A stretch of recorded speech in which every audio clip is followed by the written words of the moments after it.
2023 September 7ஆம் தேதி NASA மற்றும் ஜப்பான் ஏரோஸ்பேஸ் நிறுவனம் இணைந்து அனுப்பிய XRISM அதாவது X ray imaging and spectroscopy mission அதன் advanced imaging filter and spectrometer என்ற அதிநவீன தொழில்நுட்பத்துடன் விண்வெளிக்கு அனுப்பப்பட்டது. இந்த தொழில்நுட்பம் மிக துல்லியமாக சூப்பர் மேசிவ் பிளாக் ஹோலை சுற்றி இருக்கும் மிகவும் அதிக சூடான பிளாஸ்மாக்களை கண்டுபிடிப்பதற்காகவே இந்த தொழில்நுட்பம் பயன்படுத்தப்பட்டது. அதே போல யூரோப்பியன் ஸ்பேஸ் ஏஜென்சியின் X ray multi mirror mission Newton XMM Newton மற்றும் NASA nuclear spectroscopic telescope array NuSTAR அதன் பின் XRISM இவைகள் அனைத்தும் இணைந்து மிக மிக துல்லியமான எக்ஸ்ரே ஸ்பெக்ட்ரம் டெக்னாலஜியை பயன்படுத்தி நம் பூமியிலிருந்து சுமாராக 120 மில்லியன் ஒளியாண்டு தூரத்தில் இருக்கும் செஃபெர்ட் 1 கேலக்சி அதாவது MCG 63015 என்ற ஒரு கேலக்சியை தொடர்ச்சியாக இந்த தொழில்நுட்பங்கள் ஆராய்ச்சி செய்து கொண்டிருந்தது. அப்பொழுதுதான் இந்த கேலக்சியின் சென்டர் நடு மைய பகுதியில் பிரம்மாண்டமான அதுவும் நம் சூரியனை விட 2 லட்சம் மடங்கு நிறை கொண்ட ஒரு சூப்பர் மேசிவ் பிளாக் ஹோலை ஆராய்ச்சி செய்து கொண்டிருந்தார்கள். அப்போ என்ன நடந்தது அதை பற்றி தான் பார்க்க போகிறோம். அதுக்கு முன்னாடி ஒரு சின்ன இன்ஃபர்மேஷன்.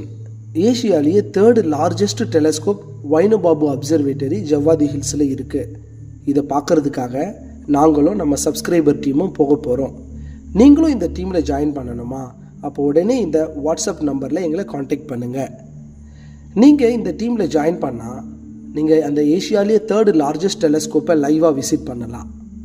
அன்றைக்கி நைட்டு நம்மக்கிட்ட இருக்கக்கூடிய டெலஸ்கோப் வழியாக பிளானட், ஸ்டார்ஸ், கேலக்ஸி இதெல்லாம் பார்க்கலாம். அது மட்டும் இல்லாமல் ஸ்கை கூட நீங்கள் செல்ஃபி எடுக்கலாம். இது போல தான் உங்களுக்கு 3 டைம்ஸ் ஆஃப் ஃபுட்டு. அது மட்டும் இல்லாமல் டீ, காஃபி, ஸ்நாக்ஸ், நீங்கள் ஸ்டே பண்ணுறதுக்கான இடம், அதே போல் கேம்ப் ஃபயர், இப்படி நிறைய activity, solar observation filters use பண்ணி கரும்புள்ளிகளை பார்க்குற ஆக்டிவிட்டீஸ், இப்படி நிறைய இருக்குது அந்த ஈவெண்ட்டில். நீங்களும் ஜாயின் பண்ணணுமா? அப்போ உடனே ஜாயின் பண்ணுங்கள். வெரி லிமிட்டட் சீட்ஸ் தான் இருக்குது. நன்றி. சமீபத்தில் ஆஸ்ட்ரோஃபிசிக்கல் ஜேர்னலில் வெளியான இந்த ஆராய்ச்சி பற்றிய ஒரு கட்டுரையில் எக்ஸ் கதிர் ஸ்பெக்ட்ரம் நிறமாலையில் ஒரு சிதைந்த இரும்பு உமிழ்வு கோடு அயன் லைன் இருப்பதை உறுதிப்படுத்தியது.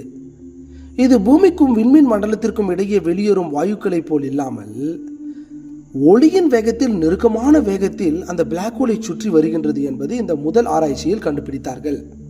இந்த இடம் தொலைவில் உள்ள வாயு மேகங்களை விட சுமார் 50 மடங்கு அதிக எக்ஸ் கதிர் பிரதிபலிப்பை அதாவது எக்ஸ்ரே ரிஃப்ளெக்ஷனை அதன் அருகில் உருவாக்குகிறது என்றும் கண்டுபிடித்தார்கள்.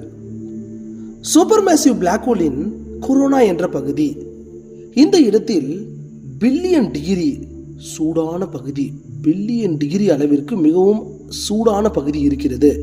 இந்த இடத்தை அக்ரிஷன் டிஸ்க் என்றும் சொல்லலாம்.